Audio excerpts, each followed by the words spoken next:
Sobrang bilis lang, na-receive ka agad natin yung kinashout nating Ethereum dito sa ating Gcash. So paano nga ba natin i-cash out ang ating mga Ethereum papunta sa ating Gcash? My name is John F. Dong and wala nang patumpik-tumpik pa, ituro ko sa inyo. First step, syempre i-open natin yung ating crypto exchange. Hindi to sponsored pero ang gagamitin natin is OKX since nandito yung mga cryptocurrencies natin. So i-open po natin ito. And I assume na meron na kayong Ethereum sa inyong mga exchange, and if kung wala pa, you can click on the deposit crypto, then i-search nyo po yung Ethereum.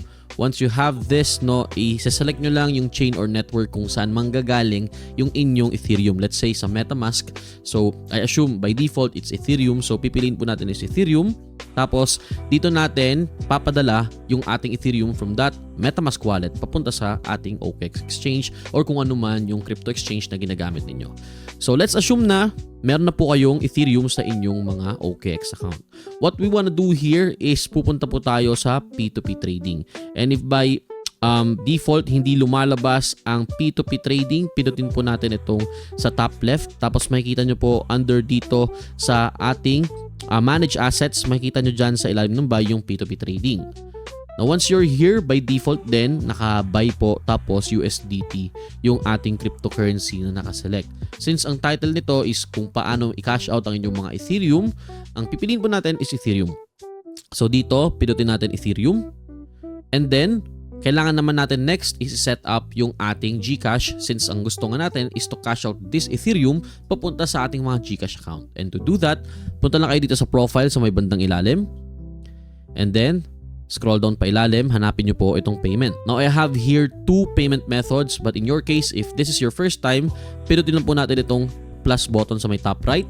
Yung currency by default is PHP since nasa Philippines po tayo. And yung payment method natin, since Gcash ang gusto natin, is iselect natin yung Gcash. So here, hihingiin yung inyong phone number, it's mandatory, and yung QR code. So optional lang QR code pero I suggest lagay nyo na. And to do that, punta tayo sa ating Gcash. So sa Gcash app natin, para makuha nyo po yung QR ninyo, pinutin nyo yung QR sa may gitna, sa ilalim.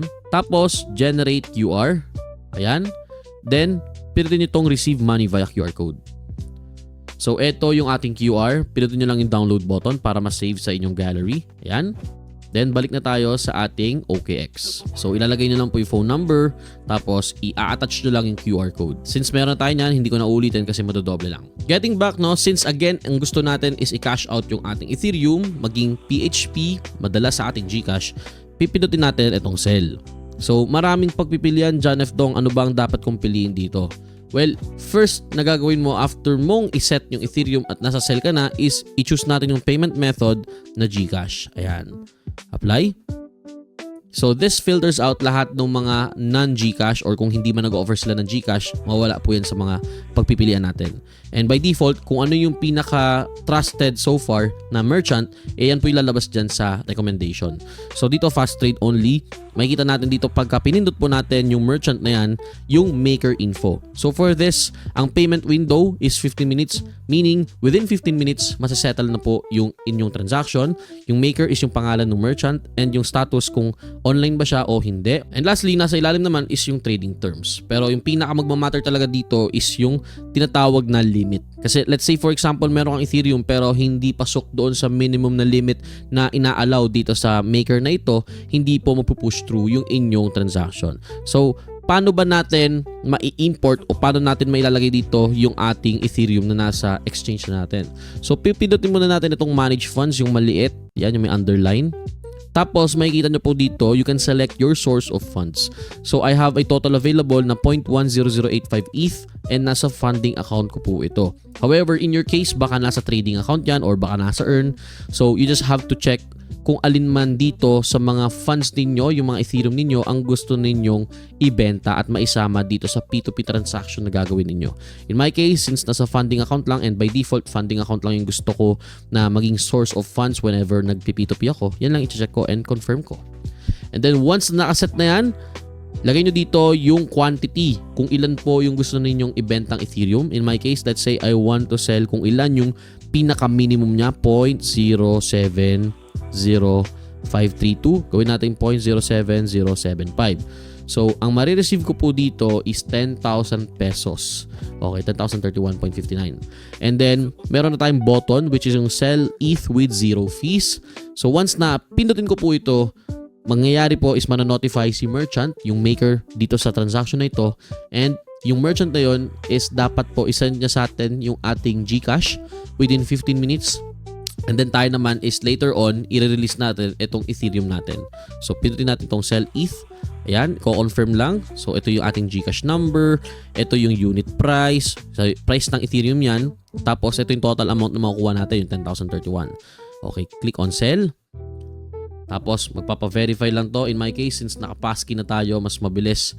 Pero depende yan sa device ninyo kung ano yung pinaka-security feature na available. In this case, para mas mapabilis po yung ating transaction, ang gagawin ko po is sasabihin ko dito sa ating merchant or sa maker na, "Hi, please proceed. Thank you." Yan. Ganyan lang. Para ma-notify din yung inbox nung ating merchant or nung maker. So, magkakaroon naman ng notification kapag na-send na po yung funds, which is yung PHP sa ating GCash dito sa ating P2P transaction. A few inches later. And as you can see, wala pa dun sa 15 minutes sa time window, no? Parang 5 minutes lang, less than 5 minutes. So, na-receive na daw natin, nagbigay siya ng resibo. And syempre, before ninyo i-release, double check po natin. Babalik tayo sa ating GCash. So, pakita ko lang sa inyo. Ayan, nagdagdagan yung ating pondo dito. Although usually hindi kaagad nag-a-appear yan, pero nakita naman natin dito sa ating account, no, yung balance natin is nadagdagan na. So what we want to do is syempre maging fair po tayo. Ayan, mag-thank you muna tayo. Thank you, funds received. Chat natin, then release now.